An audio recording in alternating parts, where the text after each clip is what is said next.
কবুতরের এখন এমন ভাবে ঠান্ডা লাগতেছে যে কবুতরের শ্বাসতন্ত্রই নষ্ট হয়ে যেতেছে, বুঝছেন। ইনব্রিড কবুতরের বাচ্চা কখনোই ভালো হয় না। এই মাদিটার আমি মনে করেন দুইবার বাচ্চা নেওয়ার চেষ্টা করছি, একবারও বাচ্চা নিতে পারি নাই। তো 3 স্টেপে গেলে আসলে একটা কবুতরের রিয়েল সুন্দর কালার আনা যায়। একটা কবুতর কিনলাম, ইয়ং কবুতর, ডিম জমতেছে না, যার থেকে কিনছি সে ফেরত নিবে না, পুরাটাই লস। আসসালামু আলাইকুম দর্শকবৃন্দ, কি অবস্থা সবার, কেমন আছেন আপনারা? আপনাদের সবাইকে আমাদের নতুন একটা ভিডিওতে স্বাগত। দর্শকবৃন্দ, এই কবুতরটা আজকে আমার বাসায় আসছে। হ্যাঁ, এটা একটা আইসটা খাকি কবুতর। এই ধরনের কবুতর গুলো এখন একেবারে দেখা যায় না বললেই চলে। কবুতরটার গলার কালারটা মাশাআল্লাহ অনেক সুন্দর। এই হচ্ছে চোখ। মনে হয় কবুতরটা কেউ কিনছিল, কেনার পরে মনে করেন আপনার অনেক বাচ্চা কাচ্চা করে ছেড়ে দিছে, আর এই কবুতরটা নিজের বাসায় যাওয়ার চেষ্টা করছে। আর এই কবুতরটার পায়ে একটা অদ্ভুত জিনিস খেয়াল করলাম। আপনারা এই যে এই কবুতরটার পাটা দেখেন, পুরো এই পায়ের এখানকার চামড়া নাই। এটার অর্থ বুঝছেন? এই কবুতরটা কেউ নাকি মেরে ধরার চেষ্টা করছিল, কিন্তু পারে নাই, ছুটে গেছে। ছুটে এসে আমার বাসায় আসছে। তো যাই হোক, পরে আমি খাবার দাবার খাওয়াই দিছি, খাবার খাওয়া শেষ, পানি খাওয়া শেষ। তো এখন আমি কবুতরটাকে ছেড়ে দিব। বিসমিল্লাহির রহমানির রহিম। যাও নিজের বাসায় চলে যাও। এ তো যায় না, এই আইসা তো আমার বাসায় বসে। যাও।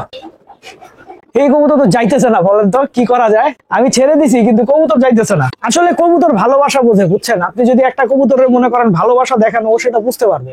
আমি এই যে কবুতরটাকে ছেড়ে দিছি কিন্তু এখনো যাইতেছে না, কিন্তু আমি এবার চলে গেছে ও। আমি উড়ে দেওয়ার পরে ও পাশের একটা ছাদে যে বসে গেল। তো যাই হোক, ওকে আমি আসলে আর বাসায় ঢুকতে দিব না। কারণ হচ্ছে ভাই, আমি আমার বাসায় কোনো তার মানে যে কবুতরের আমার প্রয়োজন নাই, তারপর হচ্ছে যেই কবুতর আমার না সেই কবুতর রাখতে আগ্রহী না। হ্যাঁ, কারণ হচ্ছে ভাই, একটা কবুতর পালতে অনেক কষ্ট হয়, আর কোনো আননেসেসারি কবুতর আমার বাসায় রাখার কোনো আগ্রহ বা ইচ্ছা নাই। তো আজকের দিনেও আমরা ধান শুকাইছি। এই যে এইখানে আজকে আমরা প্রায় 3 মনের মতো ধান শুকাইতে দিছি, বাট এগুলো আজকে শুকায় নাই ঠিক মতো। আর এই সাইডে এগুলা শুকানো শেষ। এই যে দেখেন, এগুলা শুকানো শেষ, দেখছেন একদম কটকটা করে শুকায় নিছি। তারপরে এই ড্রামে যেগুলা দেখতেছেন পুরা ভরা, এগুলাও শুকানো শেষ। এখন কালকে ওয়েদারটা মনে হয় ভালো নাও থাকতে পারে। তো এই ধানগুলো আপাতত শুকাইতে পারলে আমার হবে, আর আপাতত ধান শুকাবো না, বাকিটা আমি পরে শুকাবো। আমার এই কবুতরটার খুব বেশি ঠান্ডা লাগছিল, ঠান্ডা লেগে চোখ উঠে গেছিল, আপনাদেরকে আমি দেখাইছিলাম। তো আজকে কবুতরটার অবস্থা খুবই ভালো। আমি এই কবুতরটাকে গেটিসন ড্রপ দিছিলাম, আর হামদারদের আলিসা ট্যাবলেট প্রত্যেকদিন একটা খাওয়াইছিলাম। এখন আসলে যখন দেখতেছি কোনো কবুতরে খুব সহজে আসলে মনে করেন ঠান্ডা সারতেছে না বা চৌকুটা সারতেছে না, তখন আলিসা ওষুধটা খাওয়াইলে আসলে অনেক ভালো ফলাফল পাইতে। তার মানে কবুতরের এখন এমন ভাবে ঠান্ডা লাগতেছে যে কবুতরের শ্বাসতন্ত্রই নষ্ট হয়ে যেতেছে, বুঝছেন। আমার বাসার কবুতরের মধ্যে, রাজশাহী থেকে নিয়ে আসা কবুতরের মধ্যে এই গ্যান্ডা কবুতরটাকে আমার খুব স্মার্ট লাগে। এহে, কি হলো তোমার বাবা? ওরে ধরলেই ওর খালি পশম পরে, দেখছেন। আমি এই কবুতরটা ধরছি আর একটা জালি পশম পরে গেছে। তো এই কবুতরটাকে স্মার্ট কেন লাগে আমি বলি। কারণ হচ্ছে এই কবুতরটা খুবই ঠান্ডা একটা কবুতর, ঠিক আছে। এই কবুতরটা প্রথম আমি যখন ছাড়ছিলাম তখনও চলে গেছিল, তারপরে আবারও বাসায় ফেরত আসছে। এখন মাশাআল্লাহ একদম লেগে গেছে। খুবই স্মার্ট কবুতর। ডিগবাজিও দেয়, কিন্তু খুব বেশি ডিগবাজি দেয় না, 1-2টা করে ডিগবাজি দেয়, এই আর কি। পায়ের মধ্যে মোজা আছে। এখন পাল্লায় যাবে, পাল্লায় গেলে বোঝা যাবে যে কবুতরটা আসলে কেমন কবুতর। কারণ কবুতর দেখে তো ভালো মনে হয়, কিন্তু আসলে যতক্ষণ পর্যন্ত পাল্লা না দেয়, এখন আমি এর আগ পর্যন্ত আমি কোনো কবুতর বাসায় স্থায়ী ভাবে রাখতে আগ্রহী না। এইদিকে আমাদের তুরিবাজ কবুতরের অবস্থা খুবই খারাপ। ওর চোখ উঠছে, খুব বাজে ভাবে চোখ উঠছে। তো ওরেও আমি আসলে একটা করে আলিসা ট্যাবলেট খাওয়াচ্ছি আর গেটিসন ড্রপ দিচ্ছি। আস্তে আস্তে উন্নতি হচ্ছে। আমার বিশ্বাস 2-1 দিনের মধ্যে ইনশাল্লাহ ও সম্পূর্ণ সুস্থ হয়ে যাবে। কিন্তু একটা কথা কি, ইনব্রিড কবুতরের বাচ্চা কখনোই ভালো হয় না। তার মানে হচ্ছে যে এই কবুতরটা কিন্তু ভাই বোনের বাচ্চা ছিল, যে কারণে কোনো অসুখ বিসুখ হইলে এই কবুতরটাকে বেশি ধরে। আমার অন্যান্য কবুতরেরও চোখে পানি আসছিল, কিন্তু ওগুলো সেরে গেছে, কিন্তু এর সারতে সময় নিতেছে। তো ইনব্রিড কবুতরের ক্ষেত্রে এই জিনিসটা খুব বেশি হয়। তারপরে যেমন ধরেন এই যে আমাদের পাঙ্খি মাদিটা, ঠিক আছে, এটার কিন্তু বেশিরভাগ সময় চোখ উঠাই থাকে। এই যে দেখেন, চোখের মধ্যে এরকম পানি পানি ভাব থাকে, একদম ক্রিস্টাল ক্লিয়ার আছে। কিছুদিন পরে দেখবেন আবার চোখে পানি পানি ভাব এসে পড়ছে। এইটা কিন্তু আসলে আপনার পাঙ্খি কবুতর তো মানুষ রাখার জন্য আসলে আপনার ইনব্রিড করে, যেই কারণে আপনার এই জিনিসটা আসলে থাকে। যাই হোক, এই মাদিটা এবার এরকমই থাকে। আবার ডিম বাচ্চাতে কোনো সমস্যা হয় না, কোনো দিকেই কোনো সমস্যা হয় না। তো পাখি কবুতরের এটা আসলে একটা হওয়ার লক্ষণ যে ওর চোখে পানি থাকে। আর আমি যে কয়টা কবুতর জোড়া দিছি, এর মধ্যে মনে হয় সবার আগে আমাদের এই জোড়াটা ডিম পেরে দিবে, আমার কাছে তাই মনে হইতেছে। মাদিটা অলরেডি প্রত্যেকদিনই দেখতেছি বসে থাকতেছে, আইচার মধ্যে বসে থাকতেছে। কিন্তু একটা জরুরি কথা আছে। জরুরি কথাটা কি হচ্ছে যে একটা কবুতর ডিম দেওয়ার আগে কিন্তু দুর্বল হয়ে যাবে, ওর মধ্যে এখনো দুর্বলতা আসে নাই। তো যখন কবুতরটা ডিম দেখবো যে দুর্বল হয়ে গেছে, বসে থাকতেছে, তখন বুঝবো ডিম দিবে।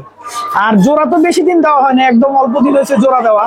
এই চুচাল পেয়ারটাও জোড়া দিছি। এই মাদিটার আমি মনে করেন দুইবার বাচ্চা নেওয়ার চেষ্টা করছি, একবারও বাচ্চা নিতে পারি নাই। তো দুইবার কেন বললাম, কারণ হচ্ছে আপনার প্রথমে ওরা একবার জোড়া দিলাম একটা নরের সাথে, ওই নরটার বয়স বেশি ছিল। তো বয়স বেশি হওয়ার কারণে আপনার ওই নরটার ডিম মনে করেন আপনার জমতেছিল না। তা আমি দুইবার ট্রাই করছি, দুইবারই আসলে ফেলোর হয়েছি। তারপরে মনে করেন এইবার আমাদের এই সিলভার চুইটাল নটটার সাথে দিছি। সিলভার চুইটাল নটটা আমার অনেক ভালো লাগে। কবুতর ভাই যতই ভালো হোক, কবুতরের চোখ যদি ভালো না হয় সেই কবুতর আমার ভালো লাগে না। এই কবুতরের চোখটা খেয়াল করেন, এটা কিন্তু লাল চোখের কবুতর, কিন্তু আপনার লং টাইম আসলে খুব বেশি আলো না পাওয়ার কারণে কবুতরের চোখের লাল ভাবটা কমে গেছে, প্লাস লাল গিয়ারের কবুতর। এবং কবুতরের ঠোঁটটা দেখেন কত ছোট্ট। আমরা যখন অল্প বয়স্ক ছিলাম, ছোটবেলায় যখন হাট থেকে কবুতর কিনতাম, সব সময় এরকম ছোট ছোট ঠোঁটের কবুতর খুঁজতাম। তো ওই সময় আসলে ছোট ঠোঁটের বেশ কিছু কবুতর পাওয়া যায় তো, কিন্তু এখন কিন্তু আর এত ছোট ঠোঁটের কবুতর পাওয়া যায় না। এখন মনে করেন সবাই আসলে পাঙ্খি শেপের কবুতর করতে গিয়া, ডাউন শেপ করতে গিয়া কবুতর সব করে ফেলছে হচ্ছে এরকম। আপনার ছোট্ট ঠোঁটের কবুতর আমরা পাইতেছি না, সব পাইতেছি হচ্ছে মনে করেন আপনার বড় বড় ঠোঁট, বড় বড় শেপ। এই লালচুল্লি কবুতরটা আবার আমি পেয়ার করলাম, এখন দেখা যাক কি হয়। এর আগের বার আসলে বাচ্চা নিতে পারি নাই, এবার জোড়া দিছি। এবারের পরে আবার শরীফ এটা নিয়ে চলে যাবে। এটা শরীফেরই কবুতর, আমি যদিও কিনে আনছিলাম, কিন্তু কবুতরটা শরীফের। তো এটা শরীফ খুব শিগগিরই হয়তো নিয়ে চলে যাবে। তো আমি এর আগে আসলে এক জোড়া বাচ্চা করে রাখতেছি, আমাদের গেন্দা নটটার সাথে দিছি।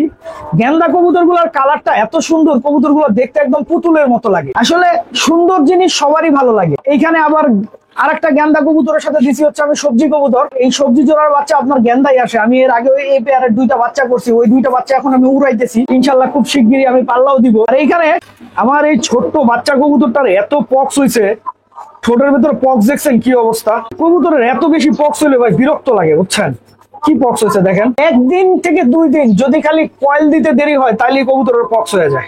আর এত কিছু ভাই মেনটেন করা যায়, ব্যবসা বাণিজ্য, তারপরে মনে করেন আবার এই কয়েল দেওয়াতে মনে করেন লেট। এই যে আপনার এখনই কয়েল দিয়ে দিতে হবে, তাইলে দেখা যাবে পক্স হবে না। আর যদি এখন কয়েল দিতে না দেই, দেরি করি, তাহলে দেখা যাবে কালকে সকালে উঠে দেখবো কবুতরের পক্স হয়ে গেছে। কত সুন্দর একটা কবুতরের বাচ্চা।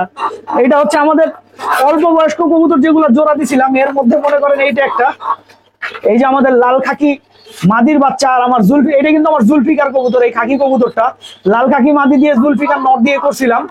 এই হচ্ছে এই জোড়াটার বাচ্চা। এই যে জাস্ট এই পেয়ারিংটারই বাচ্চা হয়েছে ওইটা। হ্যাঁ, তো আমার জুলফিকার কবুতরের তো কালার ভালো না, তো কালারটা ভালো করার জন্য আসলে লাল খাকি মাদিটা দিয়ে করছি। কালার মাশাআল্লাহ সুন্দর এখন হয়ে গেছে, মোটামুটি একটু কালারটা আসছে এখন ইনশাল্লাহ। এরপরে তো আপনারা বাচ্চা দেখছেন, এখন একদম খুব সুন্দর কালার হয়ে গেছে বাচ্চা। তো 3 স্টেপে গেলে আসলে একটা কবুতরের রিয়েল সুন্দর কালার আনা যায়। আর এটা তো আমার বাসার একটা ইয়ং নর কবুতর, কিন্তু এই ইয়ং নর কবুতরের ডিম জমে না। যার থেকে কিনছি সে ফেরত নিবে না, আমার পুরাটাই লস ভাই। একটা কবুতর কিনলাম, ইয়ং কবুতর, ডিম জমতেছে না, যার থেকে কিনছি সে ফেরত নিবে না, পুরাটাই লস। এখন কি করবো, কিচ্ছু করার নাই। এখন আরো কিছুদিন ট্রাই করব, ট্রাই করার পরে আরো কিছুদিন রেস্টে দিব, রেস্টে দেওয়ার পরে আসলে ওরা আবার জোড়া দিবে। একটা ব্যাপার হচ্ছে কি, যখন একটা নর কবুতর লং টাইম আর একটা নর কবুতরের সাথে জোড়া নিয়ে থাকে, তখন দেখা যায় এরকম ইয়ং কবুতরের ডিম জমে না। তো দর্শকবৃন্দ, ভিডিওটা আমি এখানেই শেষ করছি। আপনারা সবাই ভালো থাকবেন, 5 ওয়াক্ত নামাজ পড়বেন। আসসালামু আলাইকুম।